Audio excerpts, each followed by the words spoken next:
بسم الله الرحمن الرحيم الحمد لله رب العالمين والصلاة والسلام على سيدنا محمد وأهل بيته الطيبين الطاهرين اللهم صل على محمد وعلى محمد. So previously we mentioned reasons for the fabrication of tafsir, especially when it comes to التفسير بالمأثور, when you translate the Quran through the hadith, the riwayat.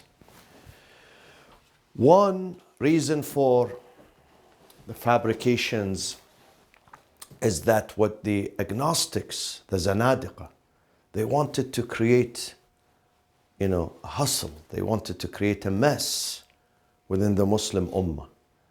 So they fabricated to distort religion, for distortion. One reason was for distortion. You have it there in your book.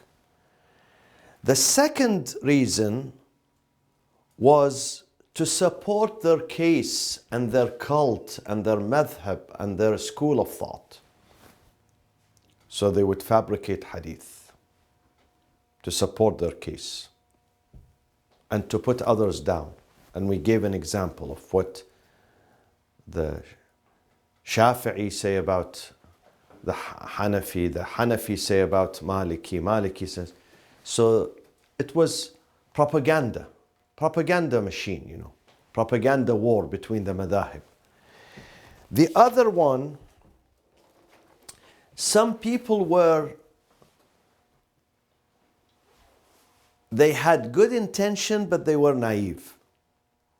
Their intention was not to lie. They didn't want to destroy religion. On the contrary, they wanted to promote religion. But because they were naive, they started fabricating hadith. An example of that was what? Qur'an. Exactly. The thawab of this chapter, this surah. If you read this surah once a day, in the morning, at night, before you go to bed, you get this and this and this.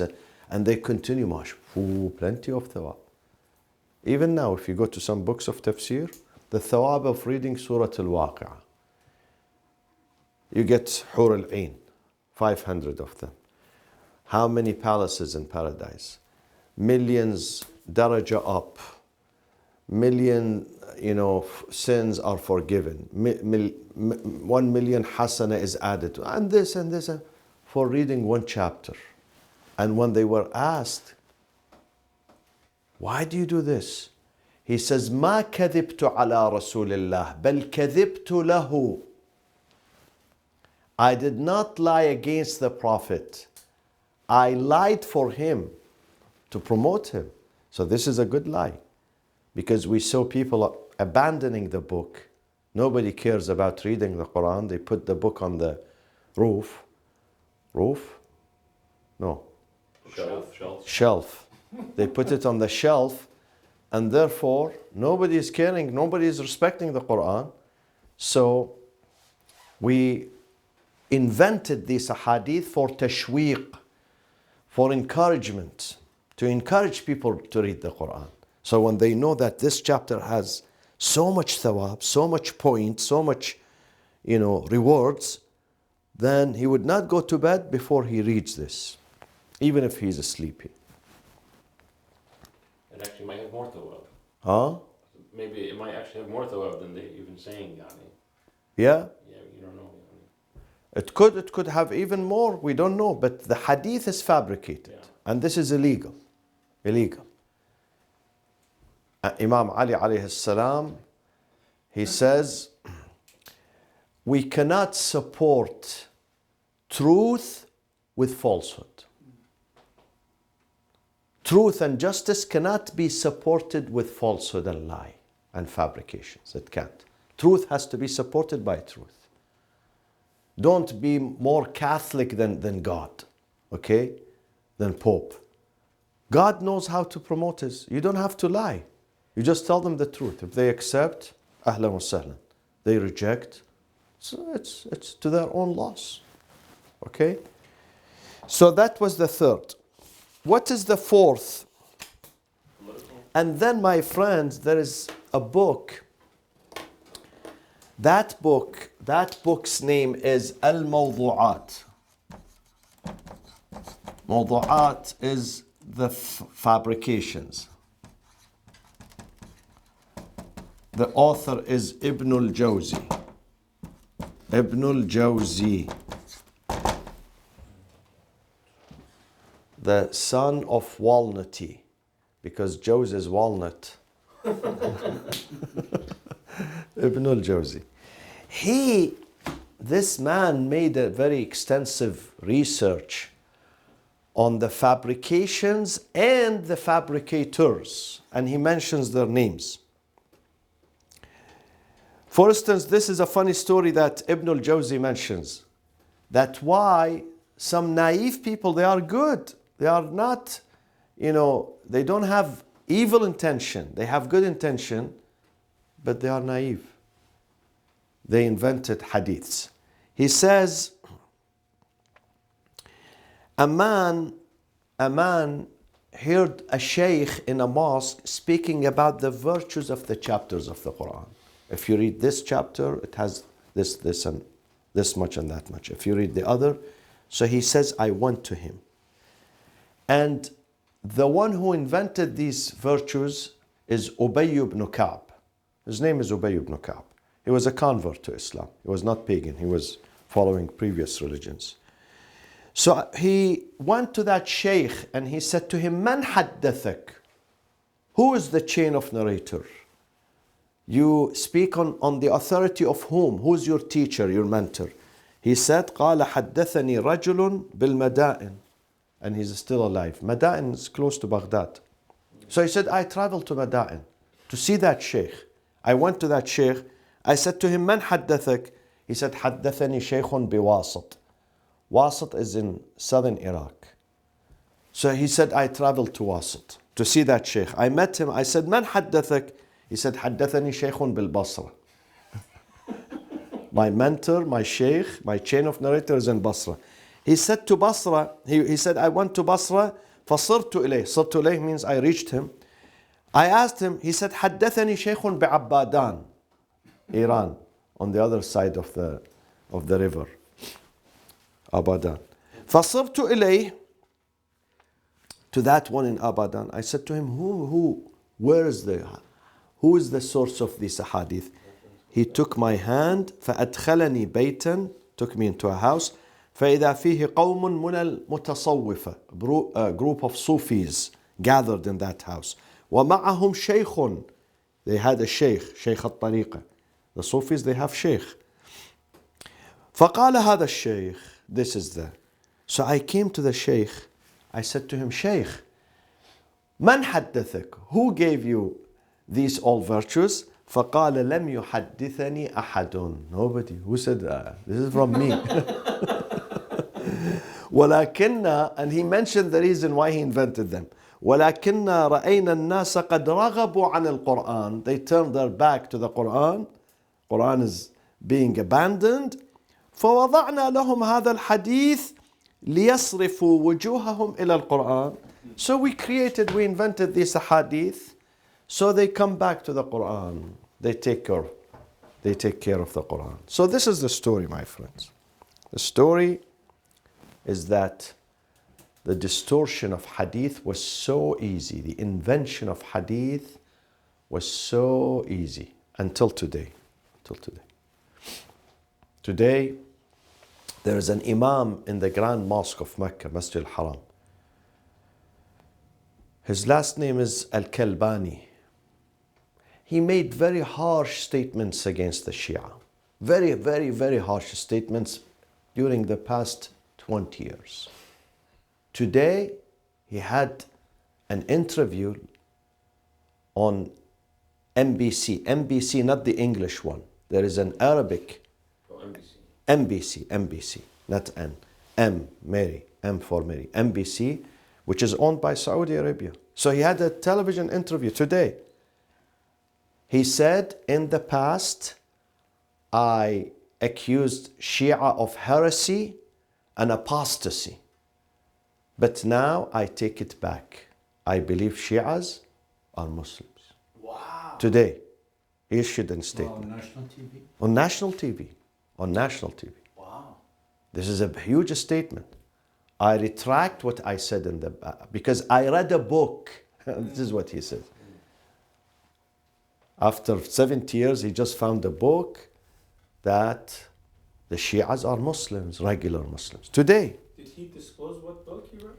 he mentions the author of the book, which is also a Saudi guy. Okay? So, for 20 years, it was easy for him to say those are apostates, heretics, mushrik, whatever.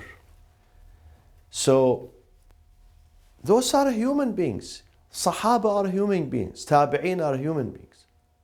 Sometimes someone is hungry, and Muawiyah ibn Abi Sufyan used the money to propagate for his case. He spent a huge chunk of the treasury to promote himself and to demote Ali ibn Abi Talib alayhi salam.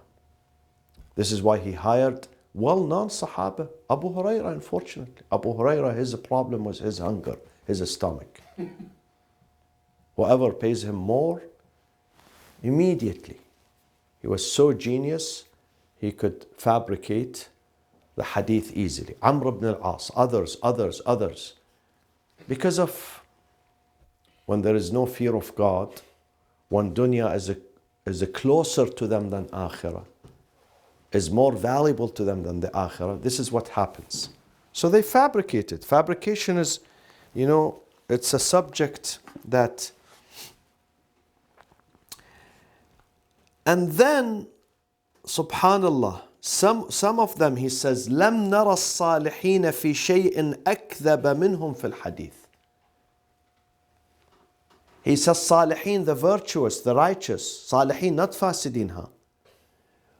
The biggest lies of those صالحين, not when he lies with his friend, with his wife regarding the food, no, regarding hadith. Their focus of their lies is about hadith. And then Imam Muslim who has Sahih Muslim ibn al-Hajjaj al-Qushayri, this is his full name. He says, يجري الكذب على لسانهم ولا يتعمدون الكذب. He says they don't intend to lie, but this is something automatic that goes on their mouth, on their tongue. They don't pay attention that he's lying. He's not precise. Either because of emotions, overwhelming emotions, overwhelming love of someone or hate of someone else makes him to. It's exactly like some columnists today. When they write a column in the New York Times, LA Times, he's overwhelmed with you. If he hates Trump, that's it. He hates him. He has to write something again. He has to fabricate something, story. If he loves him, he has to say something. Every day he would write something positive about him. If he loves Republicans, then he's a pro-Republicans. If he's, pro-Democrats, he loves Democrats, then always he's praising them. Partisanship. And this has exactly happened during the time of the Prophet. Partisanship. And who's the victim here? The ummah. The naive ummah who don't go to school, who don't study, who don't examine, who don't double check, even today. Remind me of a story off camera. I will tell you that happened just yesterday. I tell you about the story. Okay? Remind me when I finish. So even today they go to the Friday prayers, whatever the Imam is saying. Do they go home and check it on the book to see this hadith, the authenticity? Which one of them does? They don't read their own books. Whatever someone 900 years ago wrote in his book that is called Sahih, they take it and that's it. It's a fact. They deal with it as a fact. They don't even question it. They don't cross-examine it. This is Islam. This is the heritage of Islam. Sayyid, is Ibn al-Jawzi, was he from the school of Ibn al-Bayt? Yes. No. Oh, he was No, but Tasannun, but he wrote a very good book. Yeah. He wrote a very good book. So some of them were asked, and some of them, وكان الهيثم الطائي, this is one of the fabricators, يقوم عامة الليل بالصلاة. Most of the night he stands in adoration and prayers. Salatul Layl, tahajjud. فإذا أصبح, once the morning breaks, يجلس ويكذب. He fabricates hadith. And they say, we do this حسبة لله. حسبة لله means قربة لله. To protect religion. To protect religion, I have to lie. I have to make up stories, hadiths, attribute them to the Prophet because I need to hold the religion. I need to hold from collapsing. If I don't do this, look at the youth, they are not praying. So I have to say the prayers has such and such and such. Fasting has such and such and such. A'mal Dawood has such and such and such, for instance. And this is not only in the Sunni books, by the way, Shia books also. Shia books of dua, many of them they go unchecked. Laylatul Raghaib. You know how many people ask me the first Thursday, my phone keeps ringing, they take, Sayyid, what? When you investigate, we don't have something called it. This is a narration not by Ahlul Bayt, by someone else. Now we are not against worshipping, go and worship, read Quran, but don't attribute that to the Prophet. Don't say that this is Sunnah. It's not Sunnah. Say, let's sit here and read 10 chapters. No problem. But don't put a title and say this is Sunnah. And mislead people. Don't mislead people. It's not good to mislead people.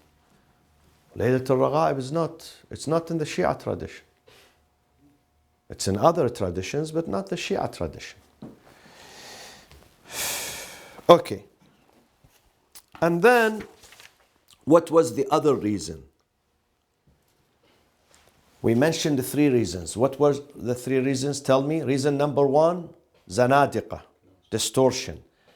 Reason number 2, to support your madhab, your tradition, your sect. Number 3, encouragement, tashweeq. People deserted religion, so put such and such credit on this ibadah so people can practice it. Reason number 1, we call it in Arabic tazalluf. Tazalluf, it means kissing up. Tazalluf, adulation. That's a distortion one, say? No. This is not distortion. This is kissing up. This is flattery. To whom? To the Sultan. Sultan. That's number 2. That's number 4, Habibi. We mentioned last week 3, last session, 3 of them, and I just repeated them. And then this is number 4. Reason for fabrications. This is number 4. Okay? Tazalluf to whom? To the Emir, to the Sultan. So one of them comes to the Abbasid Caliph. One of them by the name of Abul Bakhtari, Wahab ibn Wahab. He used to be in Medina, then during the Abbasid Caliph, he moved to Baghdad. He's the 3rd generation, Tabi'i at-Tabi'in. The 3rd generation, Sahaba, Tabi'in, Tabi'i at-Tabi'in. So he has knowledge and he's from Medina. People look at him with respect. But he would kiss up to the Caliph. Even today, I'll tell you some stories about today. So the Khalifa at that time, Harun al-Abbasi, he was fond of the doves. You know, some people, they like the doves and then they send them to fly and, you know. Messages. Yeah, they come back. Huh?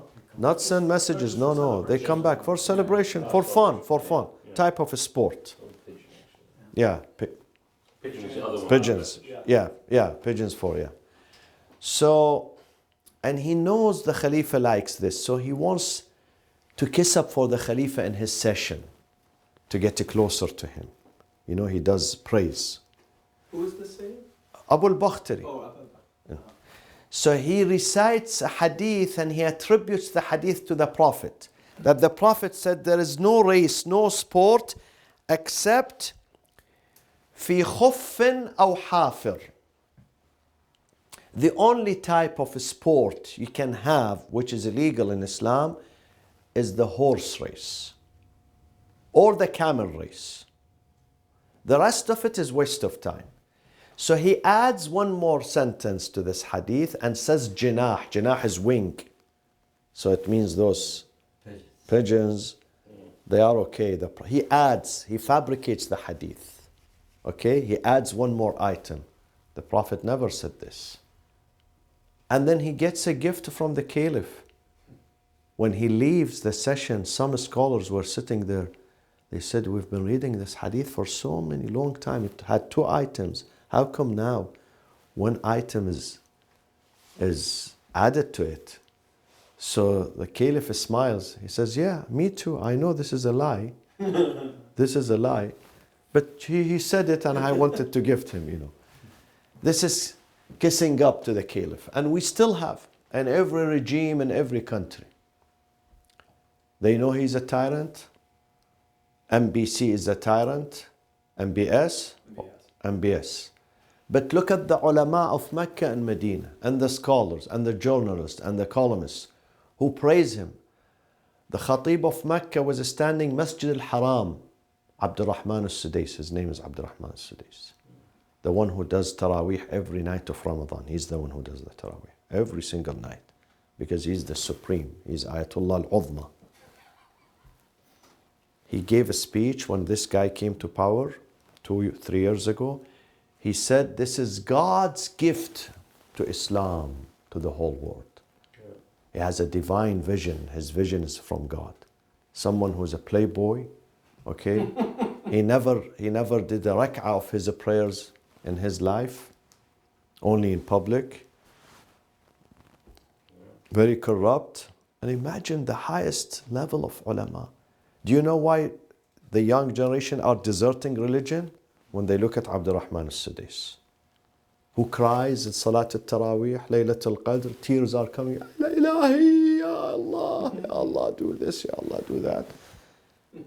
And they look at his statement, they get confused. Which one is right? Your dua is right, or the lies that you say in your statement in the most sacred place, Masjid al-Haram, in the month of Ramadan.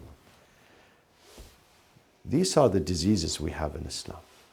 When someone does not appreciate, he does not respect himself because of, a post here, a position there, some money here, some gift there, he would fabricate. He would not dare to fabricate hadiths and praises a tyrant that everybody knows he's a tyrant, Yes, Dr. Ali. I was just going to say, so number 4, can we add also, like, while there's flattery, if they put somebody's life on the line, so if you don't make up this hadith, will kill you, or force you to say something. But many of them, it's not because they were threatened. Okay. Some of them were threatened and they did some changes, their life was in danger, but many of them, he was not under any obligations. He donated, he volunteered.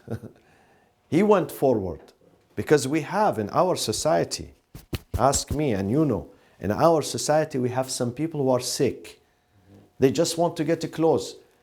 Do you know the governor of New Jersey, Chris Christie? Have you heard of Chris Christie? Yeah. He was the governor of New Jersey. Yeah. This guy, he was attacking Trump during the race, the Republican race. The moment he lost and he realized that soon Trump is becoming a president, because they were about 17 or 18 Republican contenders. Do you know them? Mm-hmm. Trump was knocking them down one after the other. This guy who was attacking him yesterday, today he came and he gave bay'ah to him and he stood behind him. Why? Because he had agreed that Trump will appoint him the secretary of, this secretary of. You can tell he's a hypocrite. What did change you within 24 hours? Wahi came, Jibreel came and he said to Christie, you are wrong. Trump is a good guy. Did you receive revelation from Jesus? You did. He changed his political position because he has agreed. He wants Trump to appoint him something. And now I don't worry about Chris Christie, because his tummy is full of wine and swine, okay, and pork. But I worry when a scholar who says this is haram, this is halal, he stands for Salat al-Layl, when he prays Allah, he repeats Allahu Akbar 10 times because he wants to say it correctly. I remember some of them, Allah, Allah, no, it didn't. Allah, 10 times. Then he says, Allah Akbar. Misleading. Awam Faribi in Iran, Farsi, they say, misleading the people, misleading. Okay, so we have this in all the schools, believe me. No exception. And every tradition and every madhab, the Sunnis have them, the Shias have them, the Christians, the Jews, the Buddhists, the Hindus, they have this. And it used to be from day one. So that was the fourth reason. Let me tell you something. You know the Abbasides, their favorite color was what? Green? No. Black. Unfortunately, black. So they would wear the turban, a black turban and a black qaba. Always. This was their motto. Okay? So another guy who's a liar, he wanted to get some credit with Harun. He was sitting in a session and he brought this hadith. He fabricated the hadith, okay, to justify why the Abbasis, they favor black color. He said that Jibreel, when he used to descend upon the Prophet, he would wear black qaba, black dress. This is why those noble family, the Abbasides, they like the black color, because this is the tradition of Jibreel. This is the tradition of Jibreel. And people knew, some of them, they knew this is a lie, but because he's with the Sultan, he's in the courtyard, nobody can challenge them. And then, my friends, the other reason for that is supporting the regime. Now, this is your point. Yes, this is your point, Dr. Ali. Supporting the regime. Number 4 was kissing up. Nobody asked him. He volunteers. Number 5, the regime asks him, puts a pressure on him that you must say something to support me. And that tradition took place during the time of Muawiyah. Muawiyah ibn Abi Sufyan was the first Muslim caliph who blackmailed the ulama, the scholars, the khutaba, the imams, the judges, qudat, to say statements in his favor and against Ali ibn Abi Talib. Not only in his favor, the funny thing, in favor of Sham, Damascus, Syria, because it was his capital. And therefore you find some fabricated hadiths that were made up by those fabricators that puts Sham before Mecca and Medina. That this is the seat of Khilafat. The Prophet said Sham is the seat of Khilafat. The Prophet said Sham is the blessed city that God is going to protect. A Prophet said from Sham there will be group who will spread Islam throughout the whole world, and they will be always victorious. Whoever confronts them will be defeated. Reference to the Battle of Siffin, because Muawiyah is about to fight Ali ibn Abi Talib, so he needs propaganda. So whoever confronts Muawiyah and the army of Sham is going to be defeated. Because this army of Sham, the Prophet said, always victorious. Nobody stood against them, but will crumble down. and many, many ahadith. And sometimes I watch television, some Friday sermons by some scholar. SubhanAllah, they repeat the same hadith. Yeah. When they were fighting the regime in Syria, some imams, including in America, they were using these fabricated hadiths that started from the time of Muawiyah. Whoever is against this land, the people of this land, blah, blah, blah, blah, blah, blah, will be, dismantled, will be destroyed. The Prophet said, nobody hurts, this land. Why? What is special? Nobody hurts anyone. The Prophet said, nobody hurts people of Iraq, Iran, America, Europe, Iceland, whoever. You don't have the right to hurt anyone. Why only those people? These praises of these cities, and not only Shamha. There was someone who wrote, he fabricated 40 hadiths in favor of which city? Can you guess? Qazwin. Because he was from Qazwin and he wanted to market the case of his city, he had some sort of business. 40 hadiths in favor of Qazwin. I don't think Qazwin existed during the time of the Prophet. Did? Is it an ancient city? 2000? Probably, yeah, probably. So this is how the regime, not only Muawiyah was praising himself, and of course if you come to the types of hadiths that were said about Muawiyah, you don't know whether to cry or to laugh. Wallah al-azim. Wallah. That the Prophet said to him, Ya Muawiyah, you are the one I was looking for. I was praying to my Lord to bring someone to revive my ummah. And Muawiyah, he accepted Islam a few months before the death of the Prophet. Few months. Amul Fath, year 8th of Hijrah, him and his father. How come someone who was fighting the Prophet for so many years, 13 years in Mecca, 8 years in Medina, only few months before the death of the Prophet says, I was looking for a guy like you to revive my ummah. Okay?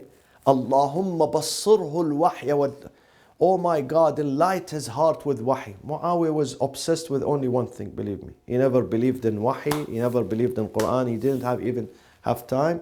All historians, they say he was obsessed with his tummy, with food. With food. That was his main hobby and main obsession. Food. Therefore, Imam al-Nisa'i, a credible Imam, one of the 6 who wrote the book, 6 books, Bukhari, Muslim, Tirmidhi, one of them is Nisa'i. Okay? Nisa'i, he went to Damascus.